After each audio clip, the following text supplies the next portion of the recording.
요한계시록은 사도 요한이 천사들을 통하여 듣고 보았던 것을 교회와 신자들에게 전하는 말씀입니다. 예수 그리스도는 살아계셔서 만왕에 계시로면서 모든 권세를 주관하고 계심을 앞에 있는 말씀을 통하여 우리가 확인하였습니다. 천국을 우리에게 보여주시는데 그 천국을 지금 죽어서 가도 괜찮은 곳이다라는 믿음을 생기게 하기 위하여 우리에게 천국을 보여주시는 겁니다. 그러니까 우리가 이 땅에 살면서 죽어도 괜찮다. 왜냐하면 우리가 갈 곳 천국이 좋은 것이더라. 그러니까 죽음도 두려운 것이 아니더라라는 믿음을 우리에게 보여주셨습니다. 그리고 천국은 하나님이 계시고 어린 양이 계심으로 인하여 의와 희락과 평강이 있으면서 더 이상 고통이나 아픔이나 눈물이 없는 곳이라고 말씀하고 있습니다. 그래서 우리가 이 땅에서 환난을 당하더라도 오래 참음과 인내로 이겨야 함을 우리에게 교훈하고 있습니다.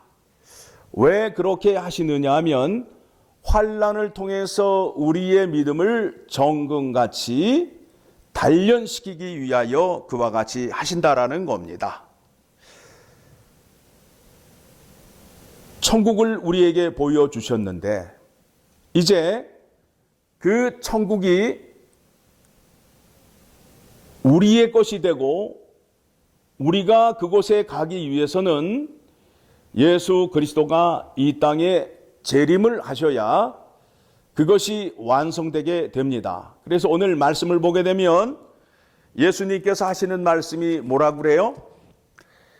13절의 말씀을 보게 되면 나는 알파와 오메가요 처음과 마지막이요 시작과 마침이라. 그러니까 예수 그리스도의 구원의 은혜가 하나님의 구원의 은혜가 예수 그리스도가 이 땅에 사람으로 오셔서 다시 재림하심으로 인하여 그 구원의 완성이 이루어지고 있음을 우리에게 말씀하고 있습니다.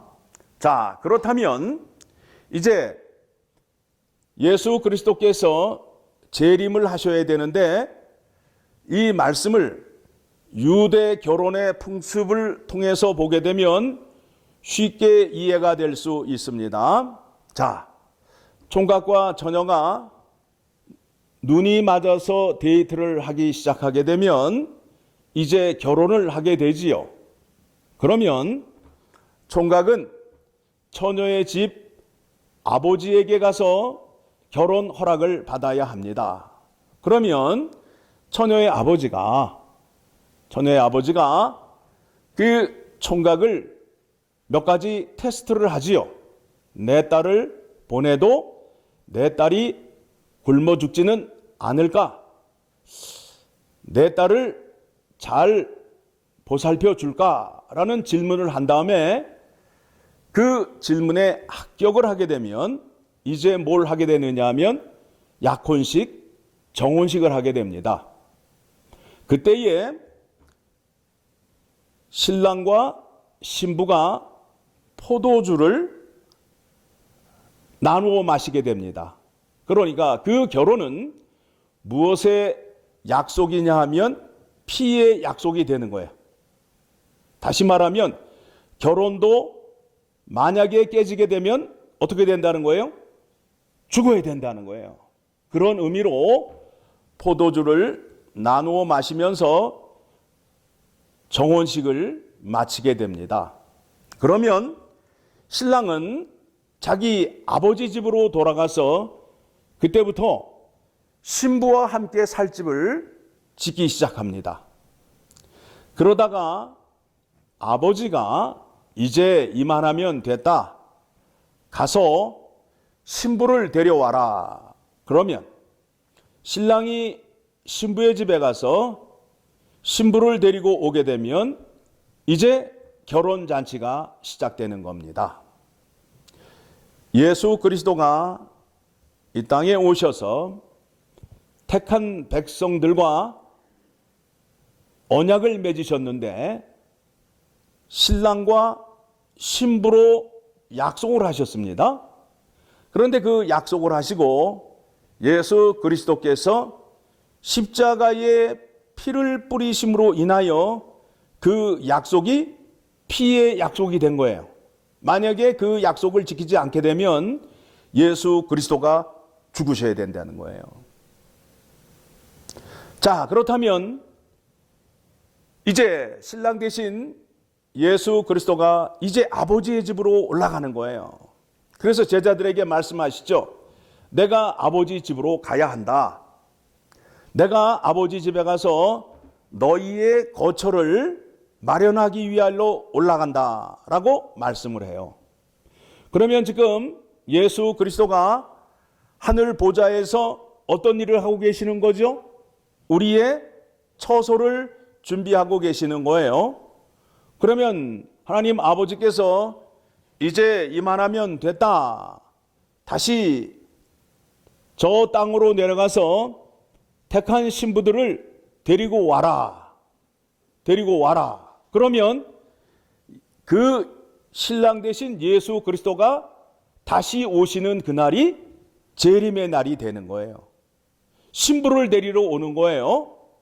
그러면 신랑 대신 예수 그리스도가 이 땅에 오셔서 택함을 받은 신부들과 함께 어린 양의 혼인잔치에 참여하게 되는 겁니다. 그런데 예수 그리스도가 택한 백성들에게 하늘로 올라가면서 선물을 주고 갔어요. 무슨 선물을 주고 갔느냐 하면 내가 다시 올 동안 이 말씀을 보면서 거룩한 자가 되라. 우리에게 성경 말씀을 우리에게 주었습니다. 그래서 예수 그리스도를 기다리는 자들은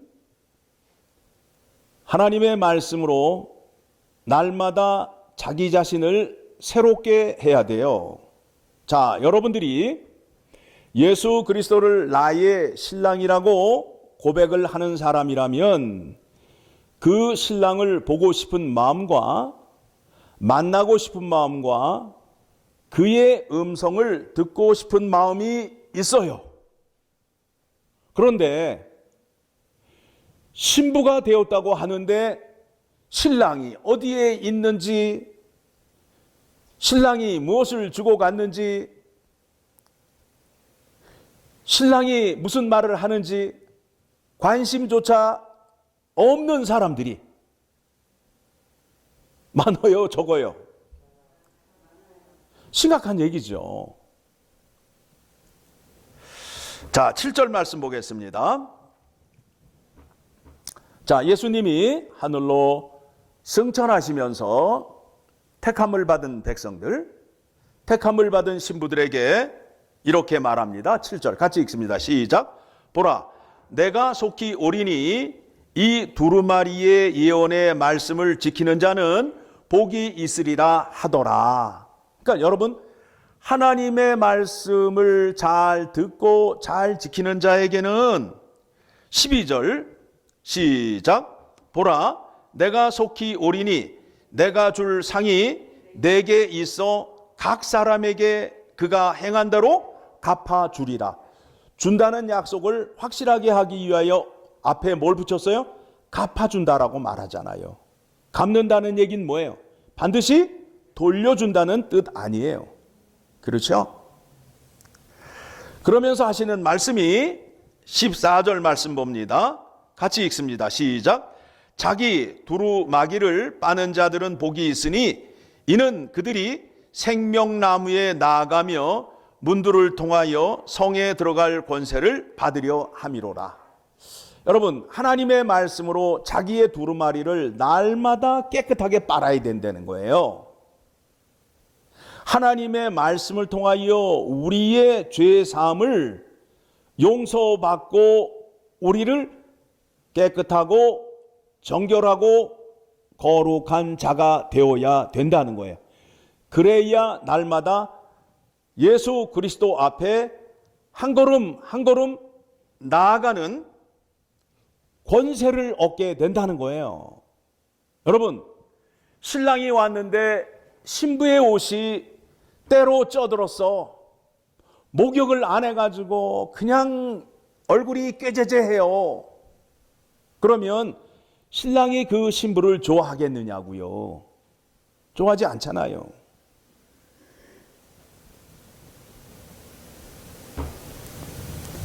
우리의 믿음 가운데에 내가 누구인지, 내가 하나님과 어떤 관계를 유지하고 있는지를 깨닫는 것이 믿음이에요. 하나님 앞에 서 있는 게 믿음이에요. 그런데 지금 우리의 믿음은 하나님 앞에 서 있지도 못하고 그 하나님이 어떤 하나님인지 모르는 상태 속에서 믿음 생활을 하려고 하면서 복을 달라고 하고 있어요. 심각한 거죠. 예수님의 재림의 날에 무슨 잔치가 있다고요? 어린 양의 혼인잔치가 있다고요. 그러면 여러분의 신부는 뭐예요? 신부가 되고 예수 그리스도는 신랑이 되잖아요.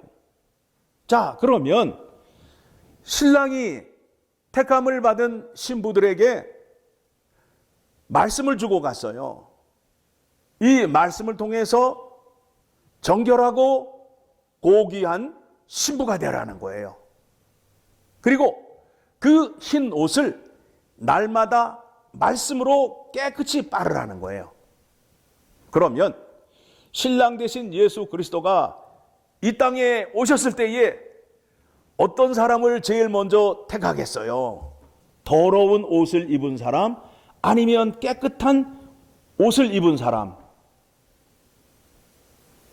우리의 생각으로 쉽게 판단할 수 있게끔 성경이 우리에게 이해를 시키고 있는 거예요.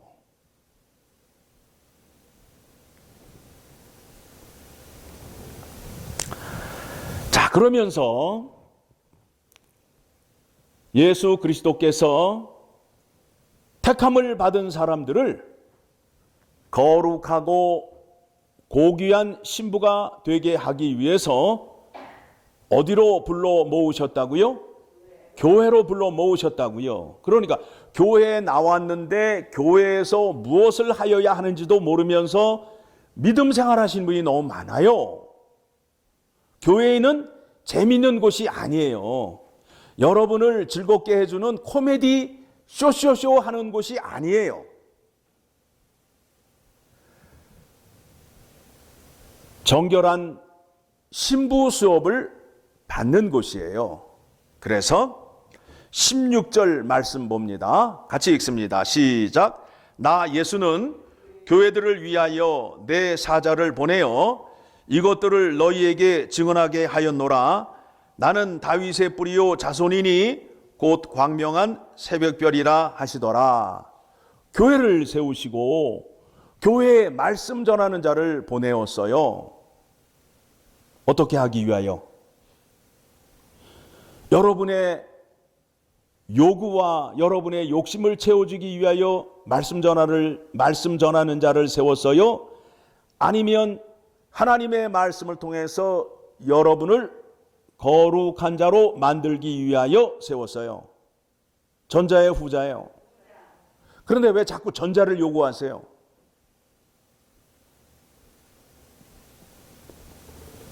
설교가 재미있어야 되고 웃겨야 되고 감동이 있어야 되고, 성경에 그런 말 없어요.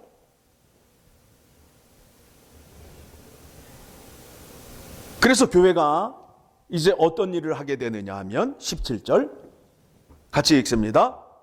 성령과 신부가 말씀하기를 오라 하시는도다. 듣는 자도 오라 할 것이요 목마른 자도 올 것이요 또 원하는 자는 값없이 생명수를 받으라 하시더라. 지금 교회와 교인들이 하여야 할 일이 무엇이냐 하면 예수 그리스도의 구원의 은혜를 세상에 알리는 거예요. 엘파소 열린문 장로교회를 가게 되면 예수 그리스도의 말씀을 통하여 생명수를 값없이 마음껏 마실 수 있다. 이 생명수는 뭐예요?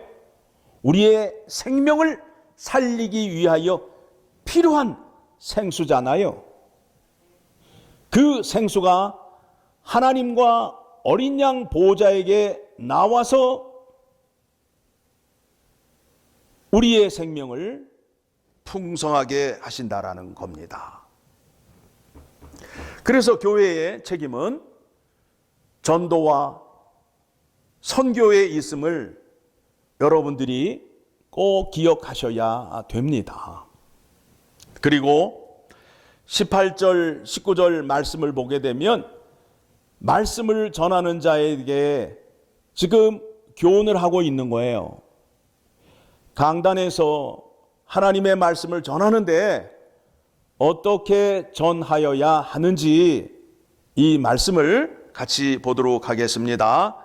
18절 시작. 내가 이 두루마리의 예언의 말씀을 듣는 모든 사람에게 증언하노니 만일 누구든지 이것들 외에 더하면 하나님이 이 두루마리에 기록된 재앙들을 그들에게 더하실 것이요. 누구에게? 말씀 전하는 자에게. 말씀 전하는 자가 약속의 말씀 이외에 다른 것, 틀린 것을 전하게 되면 뭘 받는다고요? 재앙을 받는다고요. 누가? 예, 말씀 전하는 자들이 재앙을 받는다고요. 재앙을 받는다고요. 또 봅니다. 19절.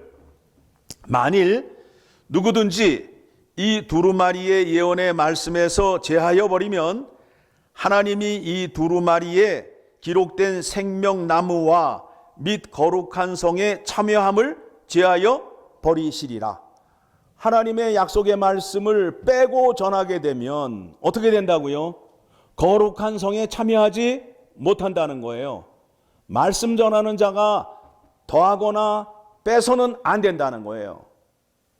그래서 저는 재앙을 받기도 싫고 거룩한 성에 참여하기를 원하기 때문에 성경의 말씀을 성경 전체로 해석을 해서 여러분에게 전할 수밖에 없어요. 왜 그렇다고요? 왜 그렇다고요? 여러분이 요구를 하셔도 저는 재앙을 받기 싫고 거룩한 성에 들어가고 싶기 때문에 약속된 성경의 말씀으로 전할 수밖에 없다는 거예요. 여러분도 마찬가지예요. 하나님의 말씀을 내 마음대로 더하고 빼고 믿게 되면 하나님께서 말씀하신 대로 재앙이 임하고 거룩한 성에 참여하지 못한다는 거예요. 여러분, 하나님 말씀에 이렇게 기록이 되어 있는데 여러분의 생각대로 판단하시고 설교를 선택하시고 설교를 요구하시면 안 된다는 거예요. 하나님의 말씀이 우리에게 어떤 용도로 쓰여야 되느냐 하면 하나님의 말씀으로 죄 씻음을 받는 거예요. 무슨 얘기냐 하면 말씀이 기준이 되어서 죄를 깨닫게 되고 죄를 깨닫게 되면 예수 그리스도 앞에 나아가 예수 그리스도의 십자가의 보혈로 죄 사함을 받는 거예요.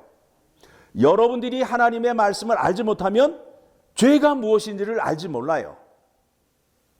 말씀을 모르니까 내가 뭘 잘못했어. 회개하러 나오세요. 그러니까 나는 잘못한 게 없는데 뭘 회개를 해? 라고 하고 있잖아요. 오늘 말씀 속에서도 깨달음을 통하여 내가 몰랐습니다. 잘못 알고 있었습니다. 라는 것이 바로 회개의 거리라고요. 그러면 주님 앞에 나아가서 제가 이제껏 이거를 몰랐습니다. 저의 무지함을 용서해 주시고 깨닫게 해 주셨으니 이 말씀이 내 안에 머물게 해서 이 말씀을 지키는 자리로 나아가게 해 주세요 라고 기도를 하셔야 된다고요. 여러분들이 기도하시는 내용이 무엇이냐면 전부 나의 욕심을 위한 거예요. 거룩과는 상관이 없어요.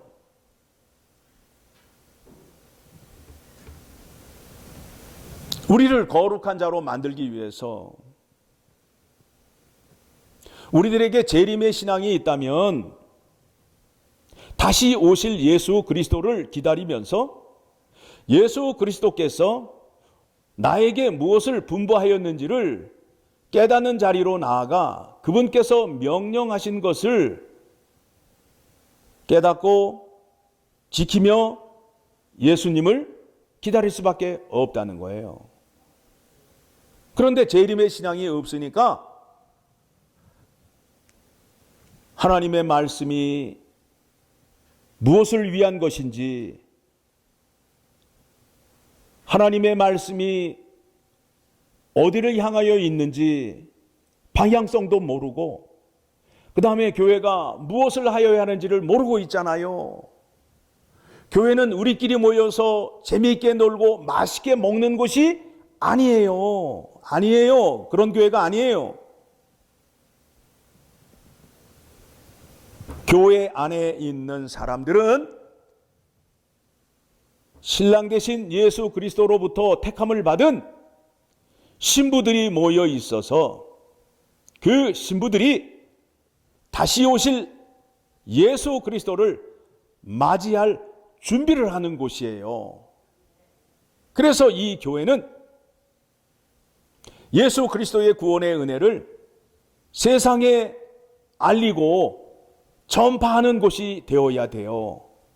그리고 이 교회에서 예수 그리스도가 전해주시는 생수의 생명수가 날마다 흘러 넘쳐서 목마른 자들이 이곳에 와서 그 생수를 마심으로 인하여 그 생명이 풍성해지고 기쁨을 누리게 하는 곳이에요.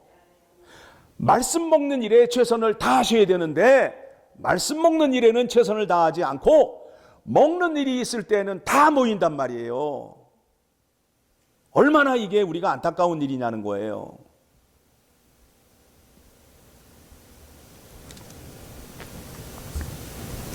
(20절) 말씀입니다.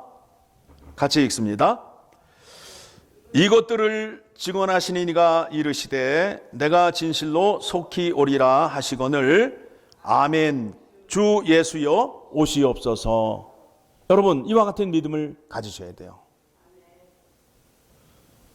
여러분들이 정결한 신부가 되어 있으면 예수 그리스도가 오늘 오셔도 두렵지 않아요.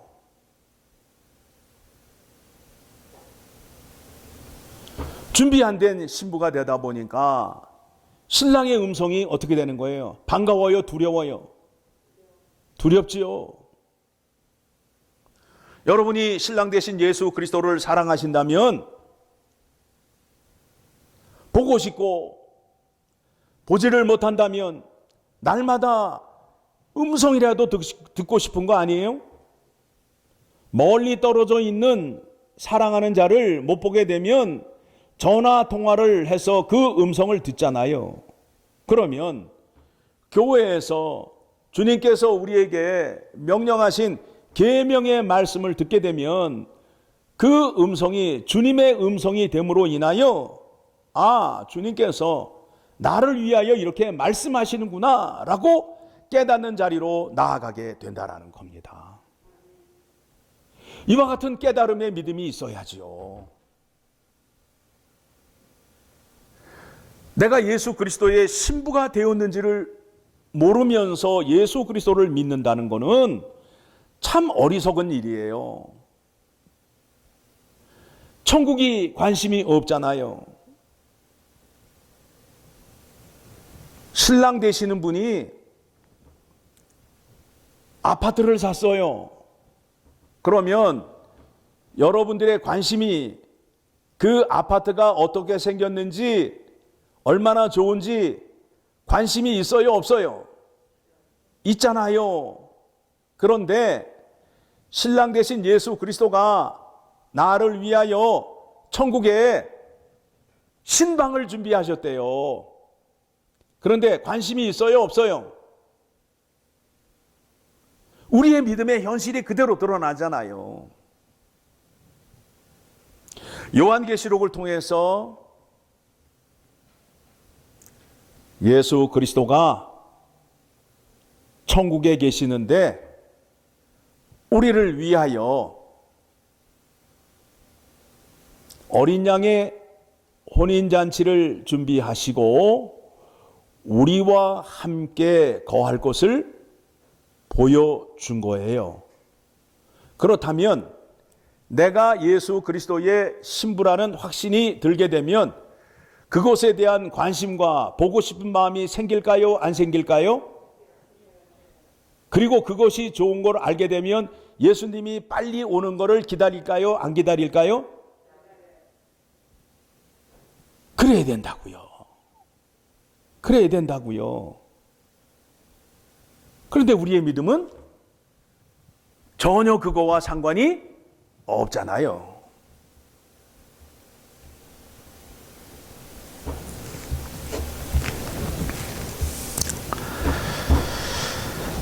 교회가 강단에서 예수 그리스도께 택함받은 자들이 이곳에 와서 거룩해지고 풍성한 생명을 누려야 돼요. 그래서 이 강단에서 여러분이 하나님의 말씀에 목이 말라 또 배가 고픈 자들이 이곳에 와서 하나님 말씀 이러한 것을 보여주세요, 먹여주세요 라고 말할 때에 구약과 신약의 말씀을 잘 가지고 나와서 여러분에게 전해 주어야 된다라고 예수님께서 제자들에게 말씀하셨어요. 그 말씀이 어디에 나오느냐 하면 마태복음 13장 52절에 나옵니다. 마태복음 13장 52절.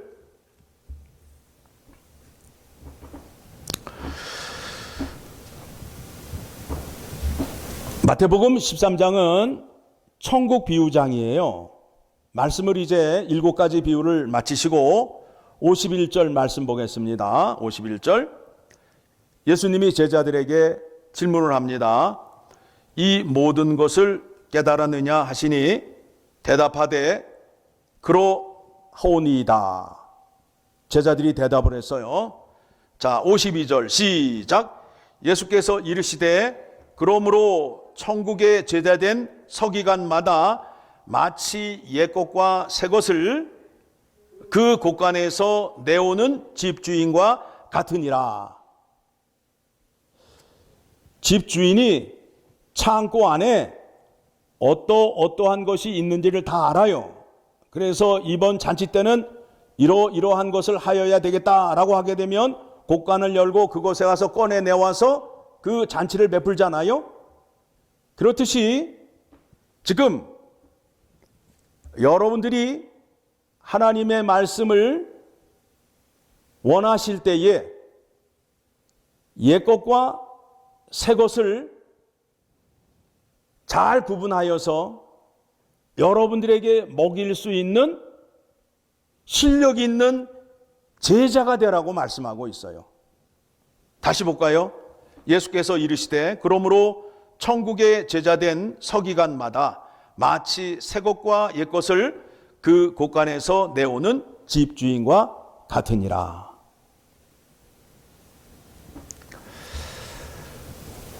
제가 하나님의 말씀을 전하는 목사로서 저는 이 사명을 잘 감당할 겁니다.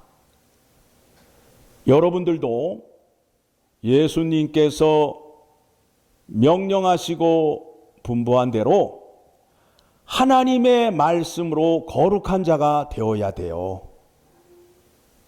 하나님을 말씀을 떠나서 자꾸 요령으로 핑계로 믿음 생활을 하려고 하는데 그러시면 안 돼요. 생명을 주시겠다는데 핑계와 이유가 있냐 이거예요. 에? 지금 하나님 앞에 서게 되면 생명의 지금 복을 받게 되는데 살려주시겠다는데 거기에 핑계와 이유가 있느냐 이거예요. 말이 안 되잖아요. 여러분들 한번 생각해 보세요. 육체에 아픔이 있어서 병원을 가는데 그 어포인먼트 날짜와 시간을 정확히 지켜요, 안 지켜요? 지키잖아요. 준비하고 병원 가시는데 핑계가 없다니까요. 모든 일을 다 뒤로 제쳐놓고 거기에 맞추잖아요. 자, 그보다 더 큰 생명의 복을 주시겠다고 주님이 부르는데 뭐라 그래요? 살기 싫다는 거야. 예? 이 핑계 저 핑계 다 대고 그러니까 어떻게 되는 거예요? 영혼이 피폐해지고 영혼이 목마르다 보니까 하나님 앞에 바로 설 수 없잖아요. 그렇죠? 핑계 대시면 안 돼요. 요령을 피시면 안 돼요. 하나님 앞에 나오는 거는 생명의 문제예요. 생명의 풍성함을 주시기 위하여 우리를 부르신다는 것을 기억하시고 모든 일을 제쳐놓으시고 나오셔야 된다니까요. 그래야 이 땅에 사시면서 하나님께서 주시는 은혜와 기쁨으로 사실 수 있잖아요. 두려워 떨고 있는데 하나님의 은혜의 말씀이 들어가게 되면 내가 지금 죽어도 천국을 가게 되면 천국이 이 땅보다 좋다라는 것을 알게 됨으로 인하여 담대히 살 수 있게 된다니까요. 그 믿음이 없으니까 밖에도 못 나오고 교회도 못 나오는 거예요.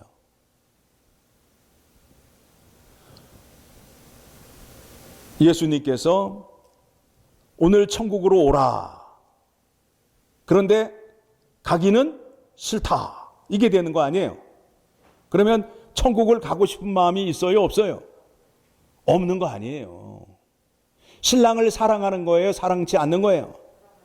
사랑하지 않는 거지요.